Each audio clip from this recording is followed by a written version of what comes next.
Blizzard has unveiled 12 minutes of gameplay footage for Diablo 4: Lord of Hatred, set to launch on April 28, 2026.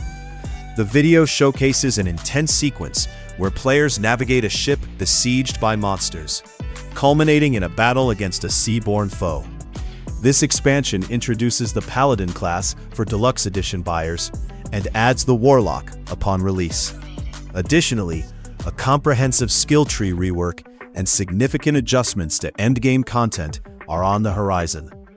These changes promise to enhance character development and gameplay strategies.